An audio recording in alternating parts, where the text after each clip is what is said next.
Israel versus Iran, India का इम्तिहान।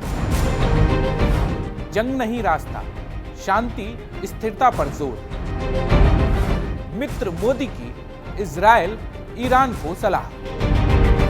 Middle east महायुद्ध पर पीएम मोदी की चिंता। परमाणु कार्यक्रम के संभावित खतरे के मद्देनजर इजराइल के ईरान के ठिकानों पर हमले से मिडिल ईस्ट में जंग का नया मैदान बन गया है। ईरान ने इजराइल पर पलटवार करते हुए कई मिसाइल हमले किए। इससे इजराइल और ईरान के बीच महायुद्ध का बिगुल बच गया। इस महायुद्ध पर पूरी दुनिया में कूटनीतिक उथल-पुथल मच गई है, जिससे भारत भी अछूता नहीं है। भारत के इजराइल और ईरान देशों से मित्रवत कूटनीतिक संबंध रहे हैं। ऐसे में भारत की चिंताएं न केवल लाजमी है, बल्कि पीएम मोदी इजराइल ईरान युद्ध को लेकर बेहद चिंतित हैं। उन्होंने अपनी चिंताओं से इजराइल के पीएम बेंजामिन नेतन्याहू को अवगत भी करा दिया है। नेतन्याहू ने पीएम मोदी को फोन करके ऑपरेशन राइजिंग लॉयन और मौजूदा हालात की जानकारी दी। इसी दौरान पीएम मोदी ने नेतन्याहू से क्षेत्र में शांति और स्थिरता की शीघ्र बहाली की आवश्यकता पर जोर दिया। नमस्कार, न्यूज 18 JKLH के सोशल मीडिया प्लेटफॉर्म पर आपका स्वागत है। मैं हूं धीरज दुबे। इस एक्सप्लेनर में मैं आपको बताने वाला हूं कि इजराइल ईरान युद्ध का भारत पर असर, इजराइल ईरान युद्ध पर भारत की चिंताएं, इजराइल ईरान युद्ध पर भारत का रुख, इजराइल ईरान युद्ध पर पीएम मोदी का संदेश। मिडिल ईस्ट में इजराइल और ईरान के बीच छिड़े महायुद्ध पर वैश्विक खेमेबंदी सामने आने लगी है। इससे अलग भारत और पीएम मोदी की चिंता इस युद्ध की बजाय क्षेत्र में शांति और स्थिरता को लेकर है। प्रधानमंत्री नरेंद्र मोदी की बात इजरायली प्रधानमंत्री बेंजामिन नेतन्याहू से फोन पर हुई, जिसकी जानकारी पीएम मोदी ने खुद सोशल मीडिया एक्स पर दी। अपनी पोस्ट में पीएम मोदी ने लिखा कि प्रधानमंत्री नेतन्याहू से फोन पर बात हुई। उन्होंने वर्तमान हालात की जानकारी दी। मैंने भारत की चिंता जताई और क्षेत्र में जल्द शांति और स्थिरता की आवश्यकता पर जोर दिया। हमले के बाद भारत इजराइल के बीच ये पहली उच्च स्तरीय बातचीत थी, जिसमें पीएम मोदी ने साफ शब्दों में कहा कि भारत इस संघर्ष में कूटनीति और शांति की बहाली को प्राथमिकता देता है। इजराइल को भारत का ये संदेश ऐसे समय में आया है जब वैश्विक खेमेबंदी में कई देश ईरान और इजराइल के बीच युद्ध में अपनी अपनी स्थिति और स्वार्थ को बुनाने की कूटनीति में जुटे हैं। ऐसे में भारत का संदेश क्षेत्रीय शांति और स्थिरता को जोर देने वाला है, जो दुनिया भर को लेकर पीएम मोदी और भारत के नजरिए को दर्शाता है। ईरान के परमाणु कार्यक्रम का तनाव नया नहीं है और न ही इजराइल का इस परमाणु कार्यक्रम को लेकर खतरे की संभावना पर चिंता करना, लेकिन इजराइल ने ऑपरेशन राइजिंग लॉयन के जरिए इन चिंताओं को महायुद्ध की दिशा दे दी। इजराइल ने ईरान के सैन्य और न्यूक्लियर ठिकानों पर जबरदस्त हवाई हमला किया। इन हमलों में ईरान के कई शीर्ष सैन्य अधिकारी और वैज्ञानिक मारे गए। इन हमलों में बताया गया है कि 104 लोगों की मौत हो गई, जबकि 329 घायल हुए। इजराइल के इस हमले में ईरान के 4 एटमी ठिकाने और 2 सैन्य ठिकाने नष्ट हो गए। इसके पलटवार में ईरान ने कई बैलिस्टिक मिसाइलों के जरिए इजराइल पर हमला किया।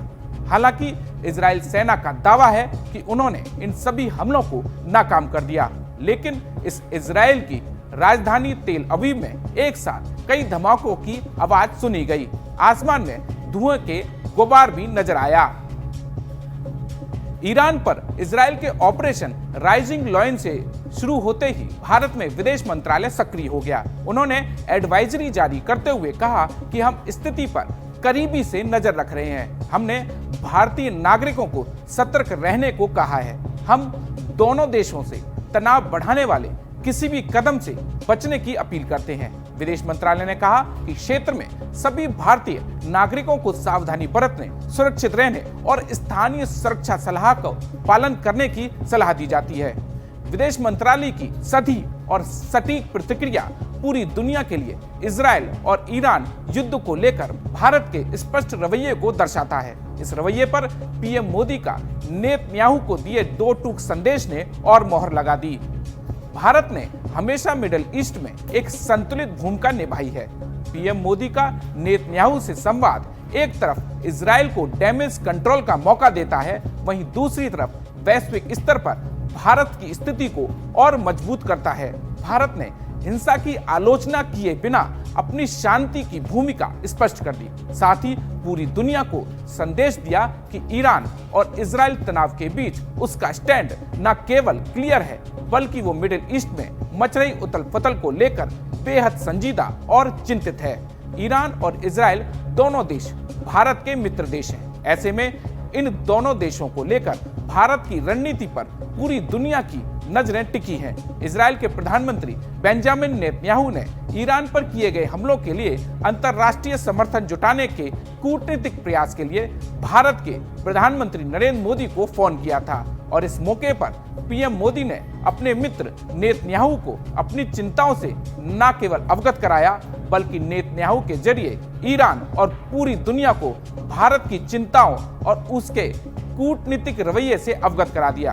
पीएम मोदी ने 2 टूक कहा कि भारत ईरान और इजराइल के बीच हाल के घटनाक्रमों से वो बेहद चिंतित है और बन रही स्थिति पर बारीकी से नजर रख रहा है। भारत दोनों देशों से तनाव बढ़ाने वाले किसी भी कदम से बचने की अपील करता है। भारत दोनों देशों के साथ करीबी और मित्रवत संबंध रखता है और तनाव करने के वास्ते हर संभव सहयोग देने के लिए तैयार है।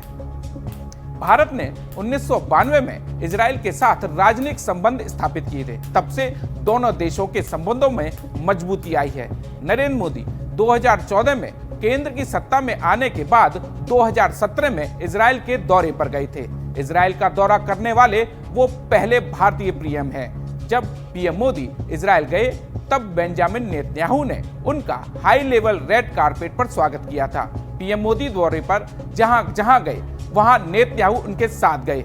सालों से इजराइल और भारत आतंकवाद विरोधी और रक्षा मुद्दों पर मिलकर काम कर रहे हैं। इजराइल ने पाकिस्तान के खिलाफ भारत के ऑपरेशन सिंदूर का खुलकर समर्थन किया था। पहलगाम अटैक को इजराइल के प्रधानमंत्री बेंजामिन नेतन्याहू ने बर्बर और अमानवीय करार देते हुए भारत के लोगों और पीड़ित परिवार के प्रति गहरी संवेदना व्यक्त की थी। वहीं ईरान और भारत की दोस्ती भी कम पुरानी नहीं है। ईरान के साथ भी भारत के अच्छे संबंध रहे हैं। दोनों के बीच मजबूत व्यापारिक संबंध हैं। ऊर्जा और ढांचा निर्माण के क्षेत्र में दोनों तेजी से आगे बढ़ रहे हैं। दोनों देशों के बीच कुछ करार भी हुए हैं।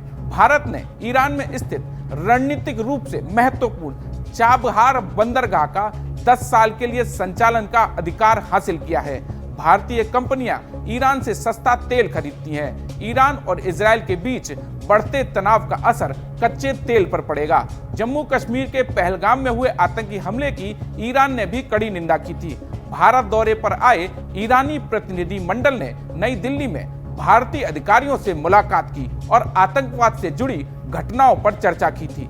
ईरान और इजराइल के बीच युद्ध और तनाव ने खाड़ी क्षेत्र में चल रहे तनाव को काफी गहरा कर दिया है। साथ ही इससे भारत की कूटनीति के लिए भी कई स्तरों पर चिंताएं पैदा कर दी हैं। यही वजह है कि युद्ध की आहट के साथ ही भारतीय विदेश मंत्रालय सक्रिय हो गया और इजराइल और ईरान की स्थिरता पर न सिर्फ गंभीर चिंता जताई, बल्कि दोनों पक्षों के बीच कूटनीतिक और वार्ता पर जोर देने की अपील की। इन दोनों देशों से भारत से अच्छे संबंध रहे हैं। इजराइल जहां भारत का सबसे प्रमुख रक्षा साझेदार देशों में शामिल है, वहीं ईरान कई मौकों पर इस्लामिक देशों के संगठन के मंच पर भारत की मदद की है। अमेरिका के लगातार दबाव के बावजूद भारत ने ईरान के साथ अपने संबंधों को सफलतापूर्वक बनाए रखने में कामयाबी हासिल की है। ईरान इजराइल के बीच इस लड़ाई के गंभीर होने की स्थिति में खाड़ी क्षेत्र में काम करने वाले 90 लाख से 1 करोड़ भारतीय नागरिकों की सुरक्षा को लेकर चिंता पैदा हो गई है। इन भारतीयों ने पिछले साल ही करीब 45 अरब डॉलर की राशि भेजी, जो देश को इकोनॉमी में अहम भूमिका निभाती है। इजराइल में ही पिछले कुछ महीनों में 12,000 भारतीयों को काम करने के लिए भेजा गया है। इजराइल में 18 से 20,000 भारतीय रहते हैं, इनमें कई छात्र हैं। इसी के तहत ईरान में भी 10,000 से ज्यादा भारतीय रहते हैं। इन सभी को सुरक्षा देने की चिंता भारत की है। खाड़ी के हालात बिगड़ने पर हमेशा से कच्चे तेल की कीमतों को बढ़ोतरी होती है। कच्चे तेल की कीमत इजराइल ईरान विवाद के बाद शुक्रवार को 9% महंगी हो गई और ये $75 प्रति बैरल को पार कर गई है। इसलिए पीएम मोदी ने अपनी चिंताओं को नेतन्याहू से तुरंत साझा किया। देश विदेश की खबरों के साथ जम्मू कश्मीर, हिमाचल और लद्दाख की खबरों के लिए बने रहिए न्यूज़ 18 JKLH के साथ। सब्सक्राइब कीजिए। धन्यवाद।